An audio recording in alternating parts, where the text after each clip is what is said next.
Hello friends, എല്ലാവർക്കും നമസ്കാരം. നിങ്ങളേവരും കാത്തിരിക്കുന്ന ഗോമതിയുടെയും ബാലന്റെയും നാളത്തെ വിശേഷത്തിലേക്ക് എല്ലാ കൂട്ടുകാർക്കും സ്വാഗതം. എല്ലാവർക്കും നല്ലൊരു ശുഭരാത്രി നേർന്നുകൊണ്ട് തന്നെ നമുക്ക് നാളത്തെ വിശേഷത്തിലേക്ക് കിടക്കാം. അപ്പൊ അതിനു മുമ്പായിട്ട് ആരെങ്കിലും നമ്മുടെ ചാനൽ ആദ്യമായിട്ട് കാണുന്നുണ്ടെങ്കിൽ എപ്പോഴും പറയുന്നത് പോലെ ഒന്ന് സബ്സ്ക്രൈബ് ചെയ്ത് വെച്ചേക്കണം. അതിനോടൊപ്പം നമ്മുടെ വീഡിയോ ഇഷ്ടപ്പെടുകയാണെങ്കിൽ ഒരു ലൈക്കും കൂടി ഒരു ഹൈപ്പും മറക്കരുതേ.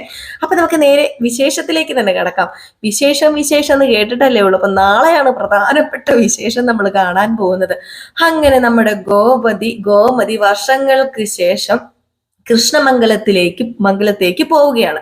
അങ്ങനെ ഗോമതിക്ക് കൃഷ്ണമംഗലം വരെ എത്താൻ വേണ്ടി സത്യം പറഞ്ഞ ആര്യന്റെയും മിത്രയുടെയും വിവാഹം കഴിയേണ്ടി വന്നു. ഇത്ര വർഷമായിട്ടും കൃഷ്ണമംഗലത്ത് കാലു കുത്താതിരുന്ന നമ്മുടെ ഗോമതി കൃഷ്ണമംഗലത്ത് കാലു കുത്തുമ്പോൾ നിലവിളക്കെടുത്ത് വെച്ച് സ്വീകരിക്കണമെങ്കിൽ അവിടെ എന്തെങ്കിലുമൊക്കെ ഇല്ലേ? അങ്ങനെ ഒന്ന് ചിന്തിച്ചാ പോരെ നമ്മുടെ ഗോമതിക്ക്. ആരാണ് കൃഷ്ണമംഗലത്തിലെ ആൾക്കാര്? അലോഹിന്റെ അമ്മയും അച്ഛനും ഒക്കെ നമ്മുടെ ഗോമതിന് ഇരുകൈയും നീട്ടിയല്ല, അവർക്ക് ഇനി വേറെ കുറെ കൈകൾ ഉണ്ടായിരുന്നെങ്കിൽ അതൊക്കെ നീട്ടി സ്വീകരിച്ചേനെ. വേണേ കാലും നീട്ടി സ്വീകരിക്കും, കൈയും നീട്ടി സ്വീകരിക്കും. കാരണം ഗോമതിയുടെ പേരിലാണല്ലോ കൃഷ്ണമംഗലം ഇരിക്കുന്നത്. ഇതൊന്നും അറിയാതെ നമ്മുടെ ഗോമതി പോവുകയാണ് കേട്ടോ. ഏതായാലും ഗോമതി പോകുന്നതല്ല, ഗോമതിനെ ഇറക്കി വിടുന്നതാണ്. പടി അടച്ച് പിണ്ടം വയ്ക്കുക എന്നൊക്കെ കേട്ടിട്ടില്ലേ? അപ്പൊ അത് തന്നെയാണ്. ഏതായാലും ഞാൻ പറഞ്ഞു കൊളവാക്കുന്നില്ല, വിശേഷത്തിലേക്ക് തന്നെ കടക്കാം. അങ്ങനെ സഖി കേട്ട് ബാലൻ പറയുന്നതൊക്കെ ഗോമതി കേട്ട് നിൽക്കുക. നിർത്തുന്നുണ്ടോ? കുറെ നേരമായി തുടങ്ങിയിട്ട് എന്നിങ്ങനെ ഗോമതി പറഞ്ഞു. എന്തിനു നിർത്തണം? നീ ചെയ്ത തെറ്റിന് പിന്നെ ഞാൻ എന്താ ചെയ്യേണ്ടത്? ബാലേട്ടാ മതി, നിർത്ത്. കേൾക്കുന്നതിനും സഹിക്കുന്നതിനും ഒരു പരിധിയുണ്ട്. ഞാൻ എന്ത് തെറ്റ് ചെയ്തെന്നാ ബാലേട്ടൻ ഈ പറയുന്നത്? ബാലേട്ടനോട് പറയാതിരുന്നതാണോ തെറ്റ്? ബാലേട്ടനോട് പറഞ്ഞു കഴിഞ്ഞാല് ഈ വീട്ടില് ഭൂകമ്പം നടക്കുന്ന എനിക്ക് അറിയായിരുന്നു.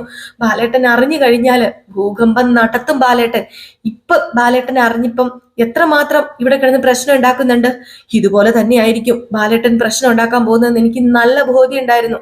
അതുകൊണ്ട് തന്നെയാ എല്ലാം ഞാൻ ബാലേട്ടനിൽ നിന്നും മറച്ചു വെച്ചത്. അതുമാത്രമല്ല, മീനാക്ഷിനെ കൊണ്ടും അതുപോലെ ആര്യനെ കൊണ്ടും മിത്രേനെ കൊണ്ടും ഒക്കെ ഈ വിവാഹത്തിന് സമ്മതിപ്പിച്ചത് ഞാനാ. ഇനി എന്താ ബാലേട്ടന് വേണ്ടത്? ഞാൻ എന്താ ചെയ്യേണ്ടത്? ഞാൻ ഈ വീട്ടിൽ നിന്ന് ഇറങ്ങിപ്പോണോ? അതോ ഞാൻ കെട്ടി തൂങ്ങിച്ചാകണോ? എന്താ വേണ്ടത്? മനുഷ്യനെ വട്ടി പിടിപ്പിക്കരുത് ബാലേട്ട. ഇങ്ങനെയിട്ട് ഞാൻ ഇത്രയും നാളും ഉരുകി വെന്ത് നീറി ജീവിച്ചത് വേറൊന്നിനും വേണ്ടിയല്ല. ബാലേട്ടൻ ഇത് അറിയുമ്പോഴുള്ള ആ ഒരു ഭൂകമ്പം കാത്തിരുന്ന് തന്നെയാ ഞാൻ ആര്യന്റെയും മിത്രയുടെയും വിവാഹം നടത്തി കൊടുത്തെന്നും പറഞ്ഞ് എന്താ ബാലേട്ട സംഭവിക്കാൻ പോകുന്നത്? ഈ നിൽക്കുന്നതേ എന്റെ ആങ്ങളയുടെ മോളാ, അല്ലാതെ വെറുതെ കാര്യമൊന്നും അല്ല. അവൾക്കൊരു പ്രശ്നം വരുമ്പം ഞാനല്ലേ അവളെ സഹായിക്കേണ്ടത്? അവള് രണ്ടും കെട്ട അവസ്ഥയില് മരിക്കാൻ നിൽക്കുമ്പം ഞാനല്ലേ ഒരു പിടിവള്ളി അവൾക്ക് ഇട്ടുകൊടുക്കേണ്ടത്? അത് ഞാൻ ചെയ്തത് തെറ്റാ? നിർത്തു ഗോമതി, നീ കൂടുതലും ന്യായീകരിക്കരുത്. നീ ചെയ്തത് തെറ്റല്ല. നിനക്ക് അങ്ങനെ ഒരു വിവാഹം നടത്തണമെങ്കിൽ നീ ആ നിമിഷം എന്നെ വിളിച്ചു ചോദിച്ചേനെ. ഇപ്പൊ ഫോണൊക്കെ ഉണ്ടല്ലോ വിളിക്കാനായിട്ട്. നീ അങ്ങ് ഗുരുവായൂര് പോയില്ലേ? അപ്പൊ നിനക്ക് എന്നോട് ഫോൺ വിളിച്ച് ഒരു വാക്ക് പറയായിരുന്നല്ലോ. ഈ ബാലൻ അത്രയ്ക്ക് കട്ടിയുള്ള ഹൃദയമുള്ള മനുഷ്യനാണെന്നോർത്താണോ നീ ഇരിക്കുന്നത്?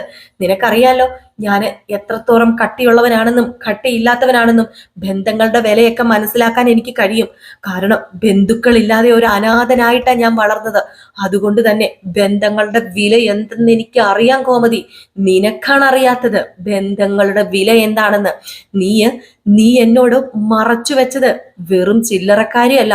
എന്റെ മകൻ, എന്റെ രക്തത്തിൽ പറഞ്ഞ എന്റെ മകന്റെ വിവാഹക്കാരുമാണ് നീ എന്നിൽ നിന്ന് മറച്ചു വെച്ച് നീ തന്നെ തീരുമാനം എടുത്ത് അത് നടത്തിയത്. പോട്ടെ, അത് കഴിഞ്ഞെങ്കിലും നിനക്ക് എന്നോട് വന്ന് പറയായിരുന്നല്ലോ. എത്ര അവസരങ്ങള്. എന്നിട്ട് ഇപ്പോൾ കുറ്റം വന്നു നിന്ന് സമ്മതിച്ചിരിക്കുന്നു. ഇപ്പം അകത്ത് കിടക്കുന്ന ആ വൃത്തികെട്ടവനുമായിട്ട് ഞാനൊരു ബന്ധവുമില്ലായിരുന്നുവെങ്കിൽ അവനെ ഞാൻ റോഡരികിൽ വെച്ച് രക്ഷിച്ചില്ലായിരുന്നുവെങ്കിൽ ഇപ്പോഴും ഞാൻ വെറും പോട്ടനായിട്ട് ഇവിടെ ഇരുന്നേനെ. പറ്റില്ല, ബാലൻ ഇനി പോട്ടനാകാൻ പറ്റില്ല. മക്കള് പറഞ്ഞാലും ആര് പറഞ്ഞാലും ബാലൻ ഇനി പൊട്ടനാവില്ല. ഇറങ്ങിക്കോണം എന്റെ വീട്ടിൽ നിന്ന്. ഞാൻ കഷ്ടപ്പെട്ട് പണി കഴിപ്പിച്ച എന്റെ വീട് നിന്നെ ഈ വീട്ടിൽ താമസിപ്പിച്ചത് എന്തിനാണെന്ന് അറിയാമോ? അതും കൃഷ്ണമംഗലത്തിന്റെ തൊട്ടടുത്ത് തന്നെ ദേവമംഗലം പണി കഴിപ്പിച്ചിട്ട് ഇതിന് ദേവമംഗലം എന്ന് പേരിട്ടത് എന്തിനാണെന്ന് അറിയാമോ? നിന്റെ ആങ്ങളമാരുടെ മുമ്പില്, നിന്നെ ഇറക്കി വിട്ട നിന്റെ വീട്ടുകാരുടെ മുമ്പില് നിന്നെ ജയിപ്പിച്ച് കാണിക്കാനാ. നിന്നെ ഞാൻ പൊന്നുപോലെ നോക്കുന്നുണ്ട് എന്നറിയിക്കാനാ. അല്ലാതെ ഇതെല്ലാം ബാലൻ ഒറ്റയ്ക്കും വിഴുങ്ങാൻ വേണ്ടി അല്ലായിരുന്നു. ഇത് കേട്ടതും നമ്മുടെ ഗോമതിക്കൊന്നും പറയാനില്ല. ദേവിയൊക്കെ പരമാവധി പറയുന്നുണ്ട്, അച്ഛ ക്ഷമിക്ക, അച്ഛ അമ്മയോട് ക്ഷമിക്ക്, അച്ഛൻ അമ്മയോടല്ലാതെ വേറെ ആരോട് അച്ഛ ക്ഷമിക്കേണ്ടത്? ഇല്ല, നിർത്ത്, ഇതിനും മക്കൾ അഭിപ്രായം പറയണ്ടെന്ന് ഞാൻ പറഞ്ഞല്ലോ. അഭിപ്രായം പറയാനുള്ള സമയം കഴിഞ്ഞു. മക്കൾക്ക് ഇതിനോട് അഭിപ്രായം പറയണ്ട, മക്കൾ ഇതിൽ ഇടപെടണ്ട. ഇത് ഞാനും ഈ നിൽക്കുന്ന ഗോമതിയും, ഇവളെ ഇപ്പൊ എന്റെ ഭാര്യയല്ല, അത് ഞാൻ എന്റെ മനസ്സിൽ നിന്ന് വിച്ഛേദിച്ചു കഴിഞ്ഞു. അതുകൊണ്ട് ഇറങ്ങിക്കോ ഈ വീട്ടിൽ നിന്ന് എന്ന് പറഞ്ഞുകൊണ്ട് നമ്മുടെ ഗോമതിനെ ഒരൊറ്റ ഇറക്കി വിടലാണ്. ഗോമതിനെ കൈ പിടിച്ചോണ്ട് വന്ന് വെളിയിലേക്ക് ഒരൊറ്റ തള്ളലും തള്ളി. കൃഷ്ണമംഗലംകാര് ഒരു പ്രശ്നം ഉണ്ടാകാൻ നോക്കിയിരിക്കുകയാണ്. നമ്മുടെ ദേവമംഗലത്ത് നിന്ന് ഗോമതിനെ വിളിച്ചിരി കൈ നീട്ടി സ്വീകരിക്കാൻ അതറിയില്ലല്ലോ നമ്മുടെ ബാലന്.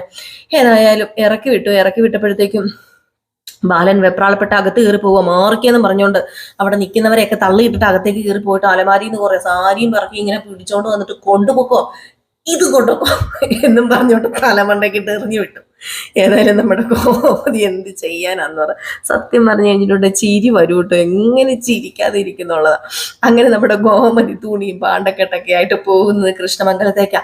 അപ്പോഴത്തേക്ക് ഇവിടുത്തെ ബഹളം കേട്ടപ്പോ തന്നെ ഏകദേശം അവിടെ അലോഹിനും അതുപോലെ അച്യുതനും ആനന്ദനും ഒക്കെ മനസ്സിലായി അവിടെ എന്തോ സംഭവം നടക്കണുണ്ടെന്ന്. നമ്മുടെ ഗോമതിയുടെ അമ്മയ്ക്ക് മനസ്സിലായി. ഗോമതിയുടെ അമ്മ ഓടി വന്നിട്ട് എന്താ മോളെ എന്താ പറ്റിയെന്ന് ചോദിച്ചപ്പോഴത്തേക്ക്, കൊണ്ടുപോക്കോ നിങ്ങളുടെ മകളെ, ദേ ഇത്ര വർഷത്തിന് ശേഷമാ നിങ്ങളുടെ മകളെ ഞാൻ വിട്ടു തന്നിരിക്കുന്നത്, ഇനി അവളെ അടിച്ചടുത്തേക്ക് കയറ്റി വിട്ടേക്കരുത് എന്നും പറഞ്ഞുകൊണ്ട് നമ്മുടെ ബാലൻ അങ്ങോട്ട് ഇട്ട് കൊടുക്കുന്നത്.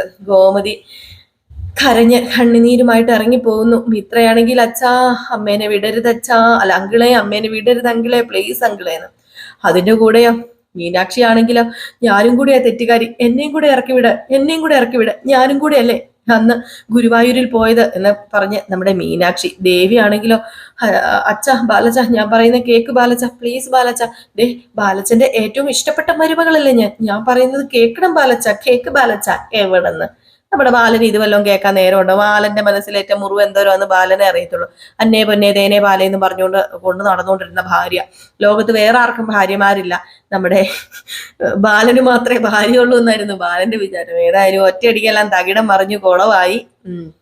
നമ്മുടെ ഗോമതീനെ വിളക്ക് വെച്ച് സ്വീകരിക്കാനാണ് ആര്യന്റെ അല്ലല്ലോ സോറി അലോഹിന്റെ അമ്മയുടെ തീരുമാനം. അങ്ങനെ അലോഹ് പറയാ, അമ്മേ പറ്റിയ അവസരമാ, പാഴാക്കാൻ പാടില്ല, അപ്പച്ചിനി ഇങ്ങോട്ടേക്ക് ഇപ്പൊ തന്നെ വിളിച്ച് കയറ്റിക്കോ, പറ്റിയ അവസരമാന്ന് ഞാൻ പറഞ്ഞില്ലേ.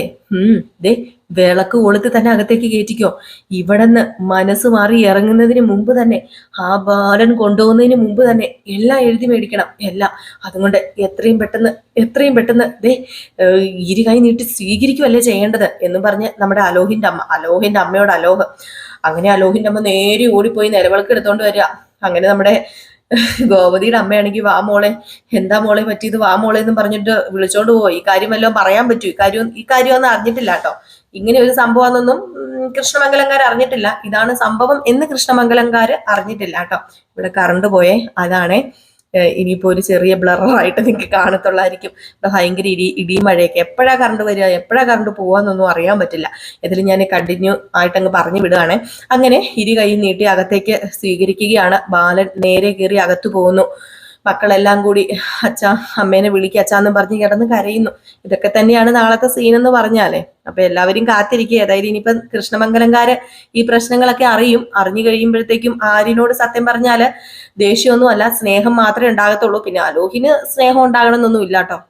അപ്പൊ എല്ലാവരും കാത്തിരിക്കുക കേട്ടോ. അപ്പൊ എല്ലാവർക്കും വീണ്ടും നല്ലൊരു ശുഭരാത്രിയൊക്കെ ആശംസിച്ചുകൊണ്ട് നിർത്തുകയാണ്. അപ്പൊ നാളെ നമുക്ക് കാണാം കേട്ടോ. അപ്പൊ എല്ലാവരും ഒന്ന് നമ്മുടെ വീഡിയോ ഇഷ്ടപ്പെടുകയാണെങ്കിൽ ലൈക്കും അതിനോടൊപ്പം തന്നെ ഒരു ഹൈപ്പും, പുതിയ ഓപ്ഷനാണ് ഹൈപ്പ്, അതും തന്നിട്ടേ പോകാവുള്ളേ. അപ്പൊ tata bye bye. Next video ആയിട്ട് വരാം. നമ്മുടെ അലീനയുടെ കഥയാണേ, മറക്കാതെ കാണാൻ വരണേ. Bye bye.